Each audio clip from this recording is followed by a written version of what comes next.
حداك تطلع لي هيجي جمال. هذا اصفر، بعد شوف بعد ما كامل اصفر.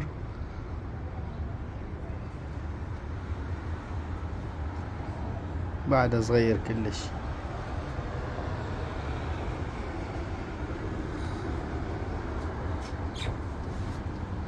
ما لك علاقة بالفرة الراس هذا ولا هيجي دائما ابو الوردة اللي هو هليكوبتر باجي يصير هيجي ورا فترة بس ما يكبر يرجع يستعدل كل شي يرجع طبيعي.